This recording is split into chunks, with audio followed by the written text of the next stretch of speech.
បាទគោរពជារៀបសួរពុកម៉ែបងប្អូនទាំងអស់គ្នាថ្ងៃនេះយើងមកបង្ហាញពីរបៀបប្រើ mixer ណា sound bass បងប្អូនណែតកូល MGP បងប្អូនណាអញ្ចឹងយើងមកបង្ហាញរៀងលឿនតិចមិនចង់ឲ្យវីដេអូណាវែងណាសម្រាប់ mixer នេះគឺយើងមាន6 channel 8 channel និង12 channel តកូល MGP នេះបងប្អូនណា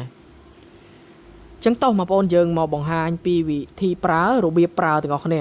សម្រាប់ពុកម៉ែបងប្អូនដែលចង់បាន mixer ណែរបស់ sound bass ណែគេហៅប្រភេទ mixer ចំរបស់គេគឺអាចតាក់ទងមកណាកែវ audio បានណែដោយសារ mixer នេះគឺខ្ញុំលក់ច្រើនឆ្នាំមកហើយបងប្អូនឡើងពីខ្ញុំបើកលក់ដំបងឯណោះបងប្អូនណាអញ្ចឹងតោះណែយើងមកបង្ហាញវិធីប្រើត្រួសណាសម្រាប់បងដែលគាត់ចេះហើយណាអូសរំលងក៏បានណាអត់អីទេហ្នឹងហើយចឹងសម្រាប់បងដែលគាត់អត់តន់ចេះណាអាចមើលវីដេអូនេះគឺនឹងអាចយល់ណាចេះណាទាំងអស់គ្នាហើយសម្រាប់ mixer នេះដែរគឺយើងយកស៊េរី 8X មក review បងប្អូនណាអញ្ចឹងនៅខាងលើវានេះគឺមានដូចគ្នាបងប្អូនណាអញ្ចឹងខ្ញុំប្រាប់តាម channel បងប្អូននឹងយល់ទាំងអស់ហើយសម្រាប់ពុកម៉ែបងប្អូនដែលប្រើ microphone ណាខ្ញុំណែនាំប្រើ XLR នេះរុន XLR នេះណែអត់ណែនាំឲ្យប្រើរុន line នេះទេបងប្អូនណារុន line នេះគឺវាខ្សោយសំឡេងវាខ្សោយណាអញ្ចឹងខ្ញុំណែនាំឲ្យប្រើរុន mic នេះបងប្អូនណា XLR នេះបងប្អូនណាដូចជើង3បងខ្លះគាត់ហៅដូចជើង3ហ្នឹងណាដោតទៅលើវាហ្នឹងទៅបើ microphone ណាហើយសម្រាប់បើបងដែលគាត់ប្រើ laptop ណាដាក់ play music ទៅលើវាណាអញ្ចឹងខ្ញុំណែនាំប្រើរុន mic នេះរុន line នេះបងប្អូនណាគេហៅដូច6លីនេះបងប្អូនណាហើយសម្រាប់ channel វាគឺអានេះគឺ gain របស់វាបងប្អូនណាអាហ្នឹងគឺ gain ហ្នឹងគឺយើងបន្ថយតឡើងសលេងទៅលើវានឹងដែរបងប្អូនណាស្តង់ដាគឺយើងប្រើអត់ដល់ពាក្យកដាលឬក៏ពាក្យកដាលអីចឹងទៅណាហើយសម្រាប់នេះគឺ EQ របស់វាពណ៌ស3នេះបងប្អូនណា EQ យើងសេរីសំឡេងបងប្អូនណា EQ របស់វា high mid low បងប្អូនណាអញ្ចឹងវាដូចគ្នាទាំងអស់ទេបងប្អូនណាហើយសម្រាប់អាពណ៌រៀងQ ត្រួយចេកនេះបងប្អូនណាហ្នឹងគឺអុកណាអុកទី1ណាអាហ្នឹងអុកហ្នឹងគឺយើងប្រើទៅលើ monitor បងប្អូនណាAUX ហ្នឹងដែលគេសរសេរ AUX ហ្នឹងបងប្អូនណាយើងតឡើងហ្នឹងគឺវានឹងទៅសំឡេង monitor រុននេះបងប្អូនណារុនអុកនេះបងប្អូនណា AUX ហ្នឹងណាពេលដែលយើងតឡើងពឹបគឺវាសលេងយើងច្រៀងហ្នឹងឬក៏សលេង music ហ្នឹងគឺវានឹងបញ្ជូនទៅអុកហ្នឹងបងប្អូនណាសម្រាប់ពណ៌រៀង Q ស្រាលនេះគឺគេដាក់ effect នេះបងប្អូនណាហ្នឹងគឺជាសំឡេង effect របស់វាហ្នឹងហើយបើយើងអត់តឡើង echo ហ្នឹងគឺវាអត់លឺទេបងប្អូនណាecho ហ្នឹងហើយបងប្អូនណាវានឹងអត់លឺទេអញ្ចឹងយើងត្រូវដំឡើងវាបងប្អូនគេដាក់pen នេះណា pen នេះគឺយើងសេរីឆ្វេងស្ដាំបងប្អូនដែលបងខ្លះគាត់ហៅ balance ឆ្វេងស្ដាំហ្នឹងបងប្អូនណាអាហ្នឹងគឺយើងសេរីឆ្វេងស្ដាំរបស់សំឡេងបងប្អូនណាយើងចង់ទៅឆ្វេងឬក៏ចង់ទៅស្ដាំអញ្ចឹងទៅបងប្អូនណាហើយសម្រាប់ពុំ4ជ្រុងនេះបងប្អូនណាពុំ4ជ្រុងនេះណាគឺជារុននេះបងប្អូនណា phone បងប្អូនវាពាក់ព័ន្ធជាមួយនឹង phone បងប្អូនដែលយើងដាក់កាសនេះបងប្អូនរុននេះបងប្អូនណា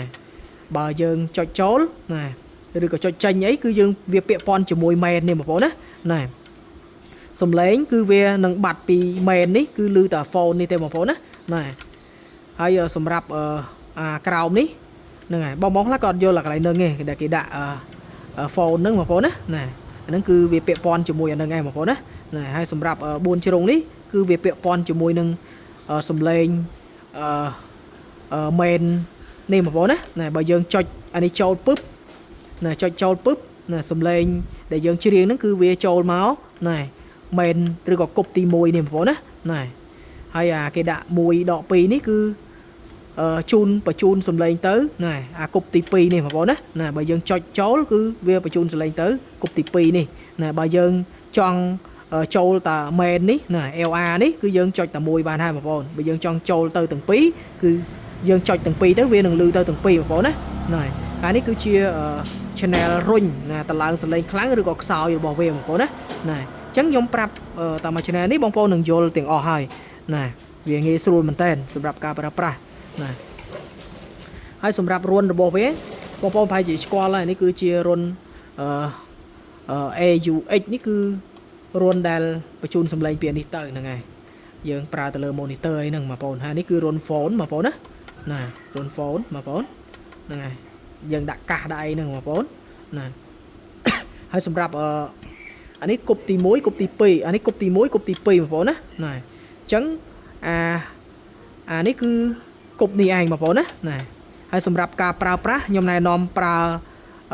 main នេះគឺយើងបើក 90% បងប្អូនណាស្តង់ដាររបស់គេគឺយើងត្រូវបើក 90% ណែបានសលេងវាល្អណាសំលេងវាអស់បងប្អូនណាអ្នកខ្លះគាត់បើកត្រឹមនេះគឺអត់ត្រូវទេណាគឺយើងបើក 90% បងប្អូនណាហើយយើងលេងទៅលើ channel ផ្សេងៗទៀតទៅបងប្អូនណាហើយសម្រាប់រួននេះគឺយើងយកឡើយណារួនគប់ទី2គប់ទី1បងប្អូនណាអាគប់ទី1នេះគឺអាមែន LR នេះឯងបងប្អូនណាអញ្ចឹងវាអាចចេញសំឡេងជាXLR ក៏បានឬក៏ចេញជា6លីក៏បានដែរនេះបងប្អូនណាបងខ្លះគាត់ហៅដូចជើង3ណាហើយសម្រាប់នេះបើបងគាត់ប្រើទៅលើមីក្រូអីគឺអាចយើងយកអាគប់នេះណាធ្វើបានបងប្អូនណាឬក៏ចង់ធ្វើគប់ទី1ធ្វើសាប់គប់ទី2ធ្វើសង់ក៏បានដែរទៅលើពុកបងប្អូនអញ្ចឹងទៅណាហើយសម្រាប់អានេះគឺភ្លើង48 វ៉ុលនេះគឺយើងកុំចុចចូលណា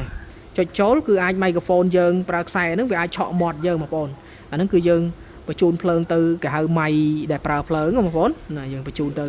ម៉ៃហ្នឹងទេអាហ្នឹងយើងបាច់ចុចចូលទេណាហើយសម្រាប់អានេះគឺយើងខាង Bluetooth ខាង music ណាយើងលេង play music អីដែលយើង connect ពីទូរស័ព្ទចូលទៅវិញបងប្អូនណាហើយនេះគឺ EQ របស់ play music ហ្នឹងឯងបងប្អូនដែលយើងភ្ជាប់វាបងប្អូនណាចានេះគឺ gain របស់វាអានេះគឺ EQ របស់វាបងប្អូនណាអានេះគឺ high mid low បងប្អូនណាពេលដែលបងប្អូនភ្ជាប់ហើយតឡើងវាទៅហ្នឹងហើយយើងតឡើងបានអាហ្នឹងហើយក៏កុំភ្លេចចុចកន្លែងmain ហើយនឹង1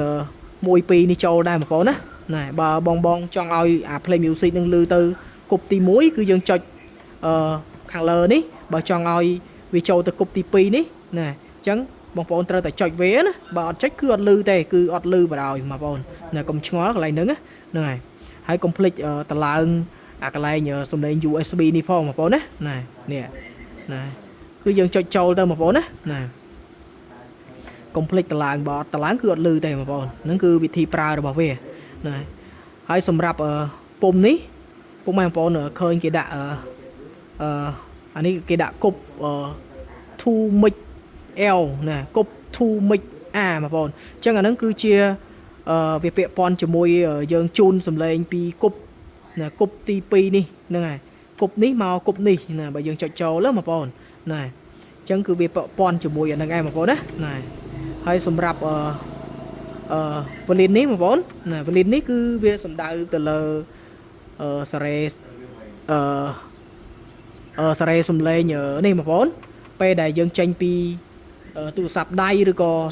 សំឡេងអីគឺយើងនេះ input នេះគឺមានន័យថាយើងចូលទៅវាបងប្អូនណាសំឡេងអីក៏បានដែរចូលទៅវាគឺយើងត្រូវតែដំឡើង volume នេះបងប្អូនណាហើយសម្រាប់volume នេះគឺ volume phone បងប្អូនណា volume phone បងប្អូនគឺយើងតម្លើងសលេងកាសយើងនេះណា phone ហ្នឹងហើយបងប្អូនវាពាក់ព័ន្ធជាមួយគ្នាហ្នឹងឯងហើយ volume នេះគឺយើងសារ៉េទៅលើ AUX របស់ monitor ហ្នឹងឯងបងប្អូនណាដែលយើងដោតចេញពីនេះទៅគឺយើងត្រូវតែតម្លើងវាដែរបើយើងអត់តម្លើងគឺអត់ឮទេបងប្អូនណាហើយសម្រាប់អានេះគឺជារលកសំឡេងរបស់ echo ឬក៏ effect របស់យើងណាចង់វែងខ្លីគឺយើងសារ៉េទៅលើវាហ្នឹងឯងបងប្អូនណាអានេះគឺមាន16សំឡេងបងប្អូនអញ្ចឹងបងខ្លះគាត់ចង់បានសំឡេងបែបណាបើយកទៅច្រៀងខ្ញុំណែនាំចាប់ពីលេខ1ទៅដល់លេខ9បងប្អូនណាឬក៏បងខ្លះគាត់កាច់លោមើលទៅណាអញ្ចឹងតោះយើងមកសាកស្ដាប់echo របស់វាបងប្អូន reverb របស់វាបងប្អូនអានេះគឺខ្ញុំលោលេខ1សិនបងប្អូន check 1 2 check 1 2 check 1 2 check 1 2 check 1 2 check 1 2 check 1 2 check 1 2 check 1 2 check 1 2 check 1 2 check 1 2 check 1 2